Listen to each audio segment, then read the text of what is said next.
मेरे आगे पाछे डोले ना, गोरा नीले कंठ पे जाना। मैं देवों का महादेव गोरा, सबका कष्ट मिटाना। 12 बरसी कटन गया सी, कट के ले आंदा लोटा। मत ना बोले भोले तेरा फोड़ू कुंडी सोटा। भगत बुलावे गोराई बना कर लेट रहे।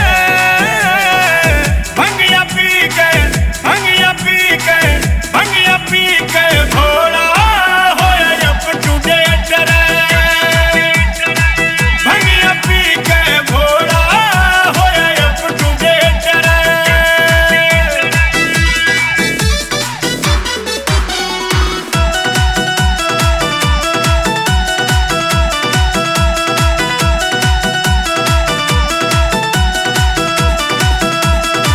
आ गया बड़ा त्योहार या दुनिया